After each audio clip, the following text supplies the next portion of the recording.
Stewardship is one that is honest, sincere, and genuinely committed to using God's given resources, time, talent, and treasure for His glory and the good of the others. And it begins not with outward action, but with a transformed and a willing heart that recognizes God is our ultimate owner of this time, talents, and treasure. Lahat po yan ay lahat po ang owner na ng ating Panginoon.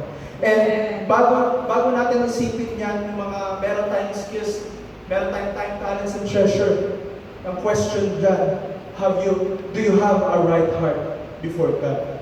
Meron kang lahat, meron kang bagay na mga ganyan. Marami kang bagay na meron kang oras, meron kang talento, meron kang treasure or money or possession. But the question is, do you have a right heart before God? Meron ka bang maayos na puso? Meron ka bang tamang puso sa harap ng Panginoon?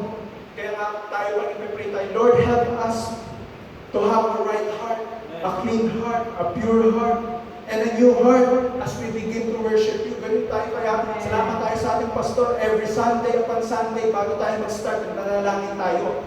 To have a right heart, to have a clean heart, to have a new heart as we worship God. Kasi napaka-importante po bilang isang Kristiyano, bilang isang tao, bilang isang Bible-believing Christian na meron tayong tamang puso. Yes. Kasi lahat ng mga bagay na iyong gagawin ay magiging sayang kung hindi taos puso. Sabi ka pagbigay, let's have a cheerful heart. Diba? May makasayang puso.